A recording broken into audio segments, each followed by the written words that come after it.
আবহাওয়া খারাপ, এই সময়ে আজকে পবিত্র জুমাবার অনেকেই খাবার খেয়ে আসছেন, অনেকেই খাবার খেয়ে আসেন নাই।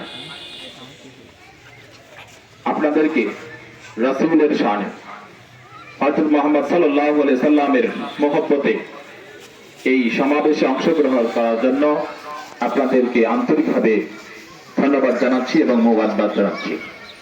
সেই সাথে আমরা প্রমাণ করলাম যে আমরা মুসলমান হিসেবে আমাদের সকলের অন্তরে রাসূল সাল্লাল্লাহু আলাইহি সাল্লামের মহব্বত রয়েছে, যার নামে ভারতে আমাদের দেশে ইতিপূর্বে অনেক কুলাঙ্গার রাসূল সাল্লাল্লাহু আলাইহি সাল্লামের বিরুদ্ধে ওনাকে নিয়ে কটূক্তি করেছে।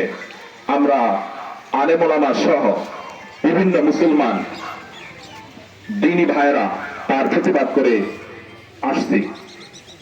সেই সাথে আমরা যারা এই সমাবেশে উপস্থিত হয়েছি এবং বাংলাদেশের সকল মুসলমানদেরকে বলতে চাই, সকল আলেম ওলামাদেরকে বলতে চাই, যারা রাসূল সাল্লাল্লাহু আলাইহি সাল্লাম সহ ইসলাম ধর্মের বিরুদ্ধে যারা কথা বলবে তাদেরকে রুখে দেব ইনশাআল্লাহ।